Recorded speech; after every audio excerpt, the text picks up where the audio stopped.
Mr. Olmedo here, back again with another super cool tutorial inside of Motion. Okay, let's take a look at what we're going to accomplish this time around. Okay, let me go ahead and just deselect everything so you guys can kind of see. Okay, here we go.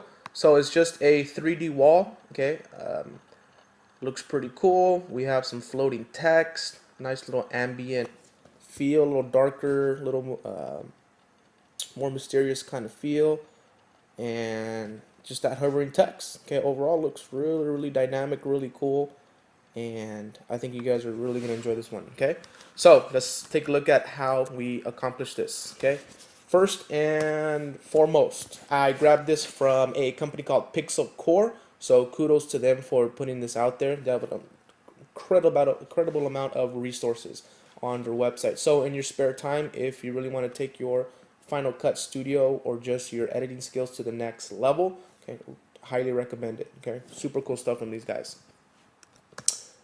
Okay, first off, texture. Okay, the texture is what really makes this website, and by texture I mean this wall. Okay, this wall is the exact same wall, just duplicated 5 times and then arranged in this manner.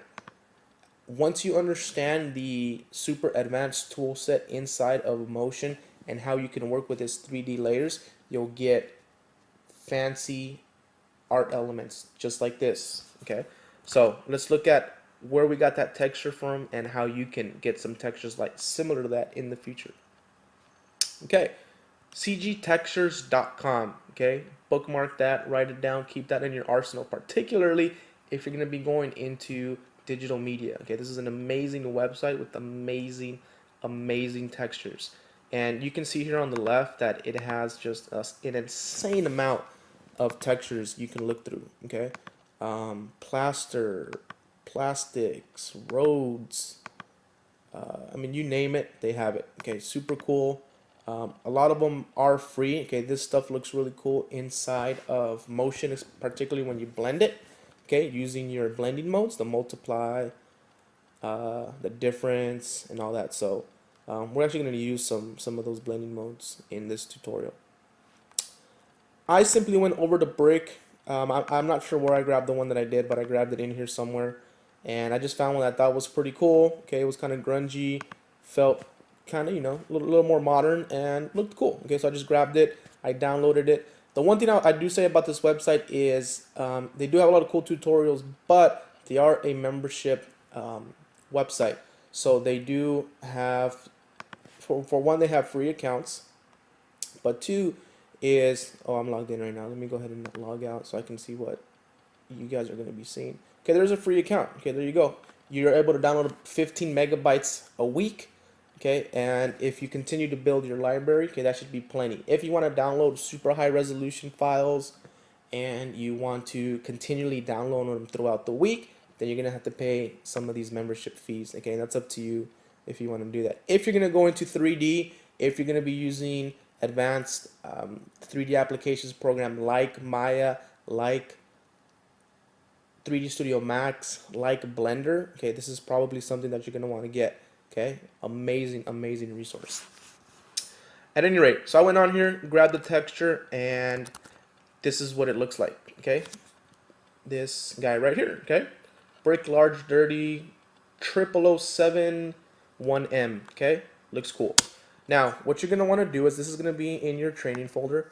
Go ahead and right click this file, open with, and choose Photoshop. Okay, I'm actually testing CS4 right now, and we may actually upgrade our labs. We're on Photoshop CS3, works just the same. Okay, you'll be able to follow the steps just as easily as I do. Okay, so open your file in Photoshop. Again, your interface inside of Photoshop might look a little bit different, but okay, don't be alarmed. It will do exactly what I'll be asking you to do. Okay, so we have our texture. And by the way, if you plan on going into digital media, okay, the #1 tool that you will not live without and you will not go without using every single day is Photoshop. Okay, if you haven't taken our Photoshop class here, take it. Okay, it is an amazing course. It will teach you some of the most fundamental aspects of design that you will learn and you will take with you in whatever you do in life, particularly if you go into digital media. So Photoshop is huge, okay, and you use it in every form of digital media. So keep that in mind, okay? And I will show you some of the, some little cool. I mainly use keyboard shortcuts because Photoshop is keyboard shortcut heavy, and it speeds up your workflow just that much more. But I will also show you the menus and where you can actually find these in the top menus, okay, as we do this, okay? Now, what you'll notice is, why are we taking this into Photoshop, okay? I mean, it looks pretty good like this. None of these were actually taken into Photoshop, but you're going to see a big, huge difference. The little trick I add inside of Photoshop that's going to help make this look even more believable, okay? If you notice on these corners, okay, where the mouse cursor is, when two surfaces meet, okay, just because of the light refracting, those edges get darker, okay? And when those two surfaces meet, we call that ambient occlusion, when the light goes from light all the way to dark and just pure black at the intersecting point, okay? Now, we're going to make this, it looks okay here, but we're going to make it a lot stronger inside of Photoshop, and it's really easy to do, okay? First thing I want you to do is hit M on your keyboard. It's going to bring up this Marquee tool, so just go ahead, if you don't hit M, just click on this first one, hold down, and click the rectangular Marquee tool. We're going to change our feathering up here. Yours might be to default to 0. Change this to 30, okay? That's going to give us a soft edge.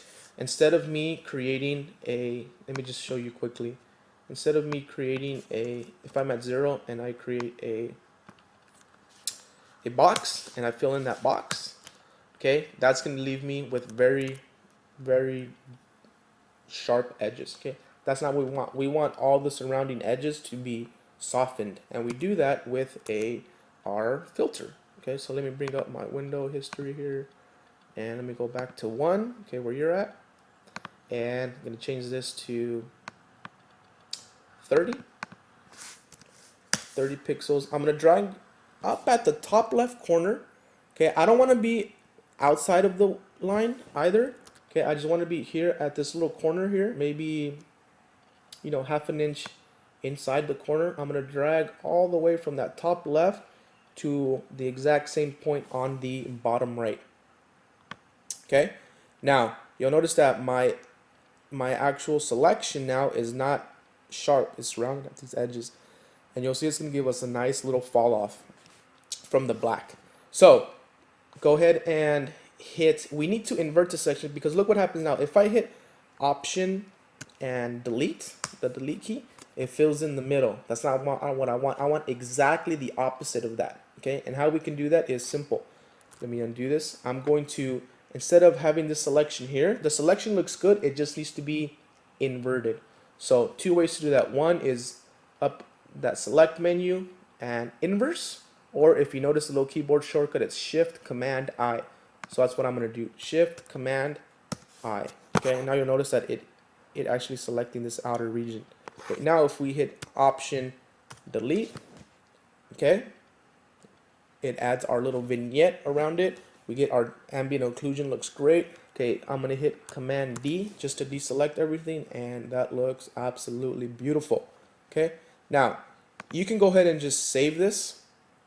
I'm going to actually save this as a different file. Okay, I'm just gonna put vignette here for me. Okay, just so I know which one is mine, and I'm gonna save this at the highest quality. Okay, you just go ahead and hit File, Save on yours, and we're gonna be importing that ourselves. Okay, so we are done with Photoshop for the time being. Just leave it open. Okay, now if Motion is not already open, okay, go ahead and Command Shift, type in Motion, launch it. Okay, quick way to switch between programs is Command Tab. Okay, and I'm holding down Command, and now I'm just tabbing through all my open programs right now.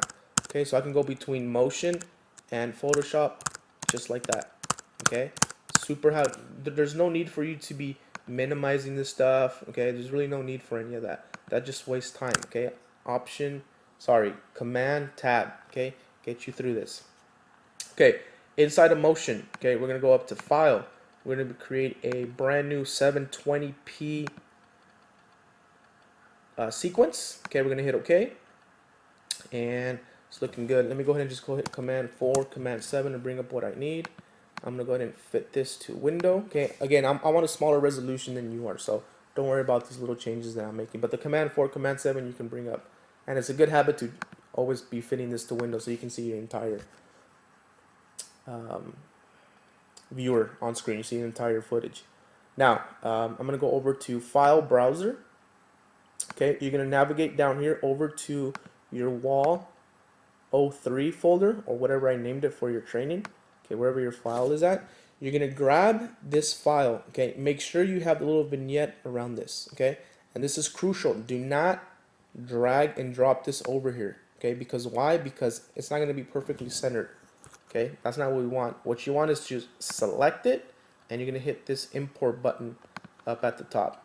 Okay, and now you notice that this image is now perfectly centered. Obviously, it's way bigger than we need. Okay, so we're going to go over and create a camera. I'm going to switch this to 3D, and this is my HUD. Okay, this stands for heads-up display, and it's very useful to get very quick access to some of the more common features. Not all, but some of the more common features found in your inspector. So we're in the 3D camera now. I'm going to go ahead and click on this little dolly.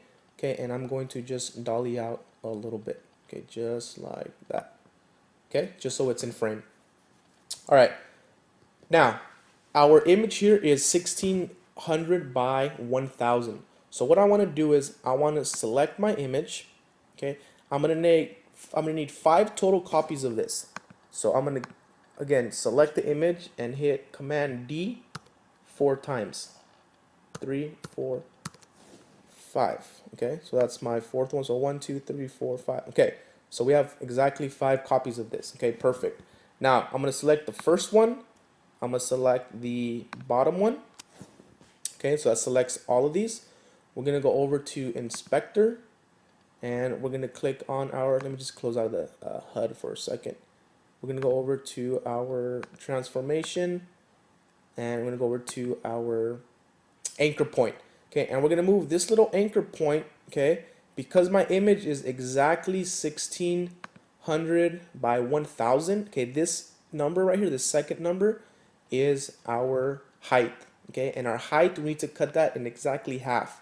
So when I go back over here, I'm going to take this to -500, okay, and it's going to move our little anchor point, our little arrows here, back 500 units, okay, pixels, and that's going to be exactly the center point, and you're going to see why in a second. So let me just dolly out of this again for a second, and you'll rotate it around. Okay, perfect. Okay, now you notice that we have 5 individual layers stacked into here, and those layers are just stacked on each other, so you can't see anything going on there. Okay, but once we start rotating these, you know that they're all going to be rotating around this anchor point, and it's going to be very, very easy for us to create that box now. Okay, so let's go ahead and just click on our first guy over here. Okay, and let me just pan over a little bit over here so we can see our box a little bit better. Okay, so I'm going to click on my first guy here. I'm going to click on this little circle above the green arrow, and that's the rotate tool. And what I'm going to do is I'm going to hit shift before I start rotating, and now click and drag, and you'll notice that it locks it to 45 degrees. So I'm just going to go over, let me go over here to one full opposite wall. Okay, perfect. Now I'm going to select the next one down. Okay, I'm going to do the same, and this is going to be now our roof. Okay, beautiful. Okay, I'm going to select the third one. Okay, this is now going to become our, you guessed it, our floor.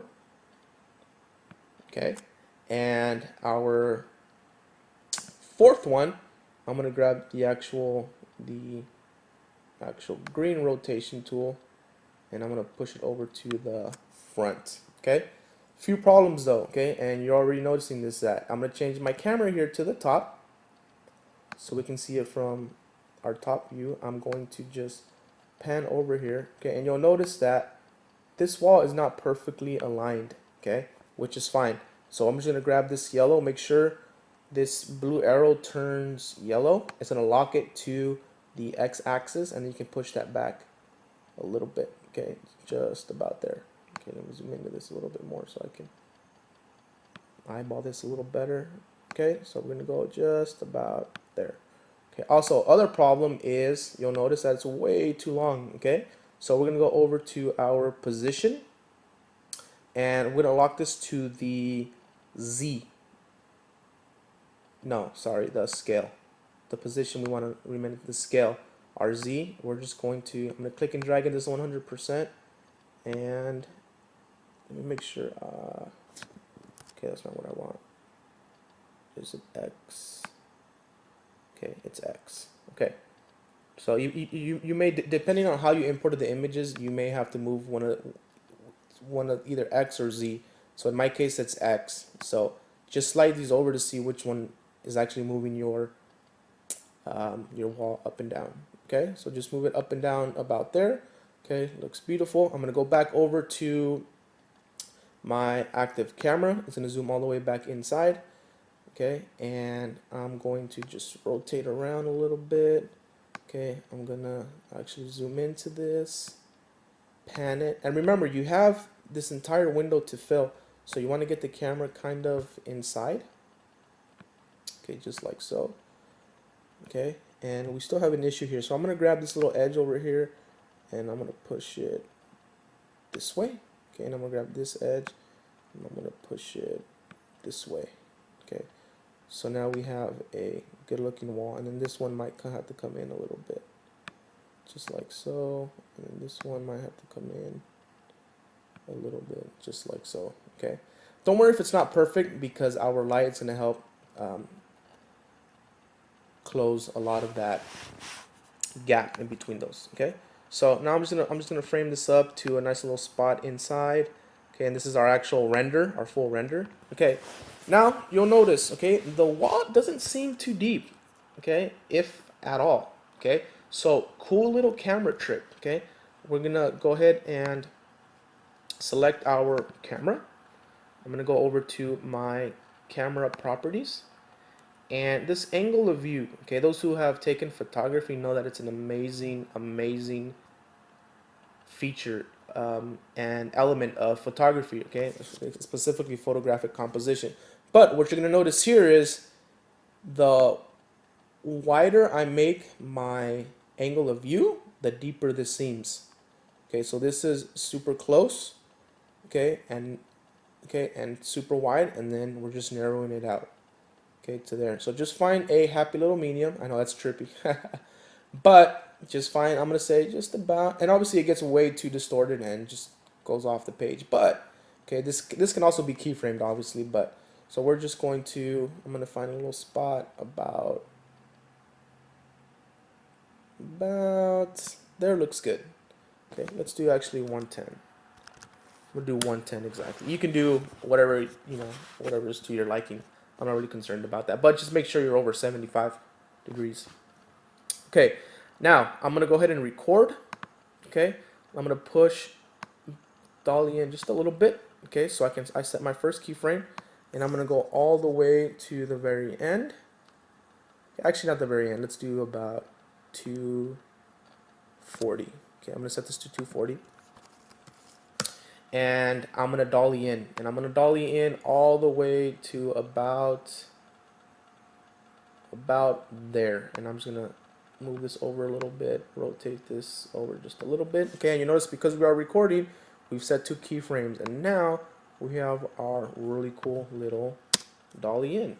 Okay, looks cool, it's coming in, and looks good. Okay, super cool so far. Turn off your recording. Okay, I always forget to do this. You probably forget to do it. Okay, just get in the habit of turning your recording on and off. Now, what's next? We can add now this looks okay. It's not bad. We can go ahead and, if we really wanted to, we can go ahead and add our text, right? But we really want to make this a little more dynamic. So I'm gonna go ahead and hit the home button to take me back to the front of my timeline. I'm gonna go over to I'm going to select my camera. I'm going to go over to properties, and I'm going to right click position, and I'm going to add a little bit of a wriggle to my camera. So now you'll see that it added a wriggle behavior. If I hit play now, it's just kind of all over the place, okay? Which is, if you like that, that's cool. But that's a little too much, a little too distracting for me. So again, I'm gonna hit home to go to the front. I'm gonna bring up my HUD display. I'm gonna make sure my wriggle is selected. And again, your HUD display is gonna show you some of the basic attributes that you can adjust. Okay, so I'm going to take down my amount quite a bit. Okay, I'm going to play that back, see what it looks like. Okay, still looks, that's actually not bad. I just took down the, okay, that's actually not bad. Let me take down the noise a little bit. And this is, again, to your liking. Whatever you want to adjust here, totally up to you. Okay, so I'm going to take down my noise a little bit and maybe bring up my, I'm just hitting home to go back and forth between these. And then frequency we might want to bring down a little bit, so that's a much smoother. I kind of like that. I'm not sure why it's heading backwards in the first place, but you know, for the most part that looks pretty cool. And then let me increase the noise a little bit. Whoa, way too much. Okay, so let's just take this down. No, so the noise is what's giving it that little jittery effect. So I'm gonna just go home and okay, I'm happy with that. Now I'm also gonna go back to properties, and I'm also gonna add that same wriggle effect to rotation. Okay, so now not only is my, and let me click on my wriggle rotation and bring this down a bit. Okay, not only am I adding the wriggle effect to the position, but I'm also adding it to the rotation, so it gives it a nice cool little rotation effect as well. Okay, that's a little too much. Okay, so I'm gonna take that to about 6 degrees, and that's coming in. Okay, that's still a little much for me, so I'm gonna take down to 3, and again, just adjust these to your liking. And so my start offset is that. I'm trying to figure out why the camera starts moving backward. Okay, so we have that, and this is on. Okay, so again, just play with your settings around, just get something that you like, and then okay, that looks a little better. All right, that's good. Okay, now we want to go ahead, and that's pretty much done. Okay, it's looking cool. Okay, now what we want to do is add some text. Okay, so go ahead and hit T on your keyboard. Go ahead and just click here somewhere in the middle. Okay, select your text down here. Mine's on cracked. I'm not sure if that's installed. That's an installed font on your machine. If it's not, just go through this, pick something you like, and just type. Okay, I'm gonna go ahead and put westerndcc.org. Okay, greatest website on earth. Okay, one thing I do want you to do though is grab this little orbital tool and rotate. Okay, you'll notice that in 3D space, that's where it's at. Okay, so this is gonna have to go back quite a bit. So just rotate till you're in a comfortable view. Okay, push this back till it goes through the wall so you can see as far as positioning. Pull it back some, okay, and then bring it in, okay, and then just go ahead and rotate back into here, and you're probably gonna have to readjust your view when you do that. Okay, and then so I'm zoomed out. Okay, and boom. Okay, and do make sure you are on your at the very front of your timeline when you're making that adjustment. Okay, or the camera will not respond well to what you're doing. Okay, so that's done. Looks good. Okay, problem, text way too small. Okay, so let me go back over here. I'm gonna hit shift to snap onto that keyframe. Okay, I'm gonna bring up my text. Okay, just make it bigger. Okay, and then I'm just gonna drag it to the left. Okay, I'm not really concerned what you put. You can put your production company, you can put your name, you can do whatever it is you like. Okay, I'm not really concerned about what you put here. Just make sure it's appropriate, right? Right. Okay, so that looks good. Okay, so then we have our text. Text is a little big for me, so I'm just going to do that, and then boom. Okay, maybe just bring it down a bit. Okay, so just again, just put it where you like it, and that's good. Okay, so that looks good. It's moving in on it. We got a nice little camera move. We have a nice little rotation on it. And okay, now I'm gonna go ahead and go back, and we're gonna add our last element, which is our light. Okay, object, new light. Make sure your HUD is on. Okay, and you can already tell how cool that's looking now. Make sure your HUD is on. Go ahead and choose a color scheme that you want. Okay, I'm gonna do maybe something like just like an eerie kind of yellowish red. Okay, that's fine. Okay, intensity, you may want to bring it up, and now you're starting to see how well and how more believable, okay, that vignette we added in Photoshop is making this. Okay, so it's really, really cool in that sense. Okay, so this fall off is going to give you a nice little glow. Okay, and this glow, if you wanted to, you can make it seem like there was a flickering light in here. Okay, if you keyframe this over time. Okay, so for example, we can right click this and choose oscillate. Okay, and what that oscillate's going to do is it's just going to have it flicker on and off. It's really hard to see here, but you can see in the actual full render. You know, this text, I'm going to keep mine white for the time being. It'll probably look pretty cool in white. Let me see if I can change this to a black. That might be a little... Yeah, that actually looks pretty cool. Kind of helps it pop out a little bit. So I'm just gonna, and again, once you add the light, it's having to calculate a lot more pixels and a lot more modifications to these pixels. So it's probably going to slow down quite a bit. Okay, and so this this oscillate, you can actually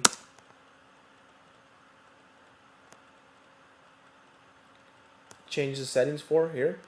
Okay, sorry, I blinked there for a second. But so we can have it speed up quite a bit. Okay, which looks pretty cool.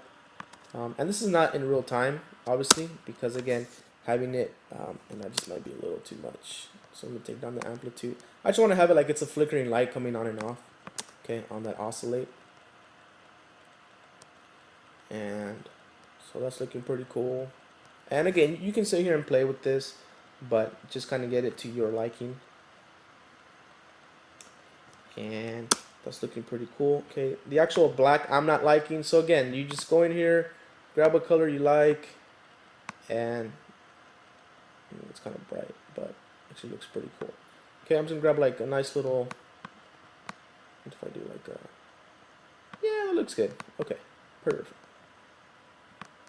Okay, I'm just gonna close out of that, and there we go. Okay, so overall, let me go ahead and just render this, see how it looks in real time. Your render is Command R, and it'll actually render your movie, and it'll actually play it back in real time. So this is, you can see the little preview render here, and you can kind of get a good idea of what the overall final product is going to look like. Okay, and generally for the most part, the renderings don't take that long. If it's a short, you know, 10-15 second clip like this, it doesn't take long at all. But sometimes if you get really heavy duty, it can take quite a bit. Okay, even more so than some of your Final Cut Pro renderings. So we'll just let this finish up, and then we can preview it in real time. And that's pretty much it. I mean, that's the gist of it. You can go ahead and add some smoke in here if you'd like to. Go into the behavior or filters and add some of the, you know, some of the built-in particle effects that are embedded inside of Motion. Okay, and I'll show you one in a second. Okay, so I'm just going to go home, and then I'm going to hit play. So I'm going to hit play, and let's see what happens. Okay, oscillates a little. The oscillating is a little faster than I'd like, but you kind of get the picture, right? And looks pretty cool. Okay. And that is about it. Okay, go ahead and you're gonna do file export. Okay, do not change any settings on this. Okay, just because we're finding that it's going to be very poor quality. So just do file export, leave the current settings as is. You're gonna do P1 or P2, whatever period you're in, last first as always, and then you're gonna do 3D wall, okay, and then you're gonna submit that into Dropbox. Please submit your work, okay. A lot of you are not submitting your stuff properly, okay, so no excuses on this one, okay. Save this, and that is about it. Looks good, okay. Questions, make sure to ask.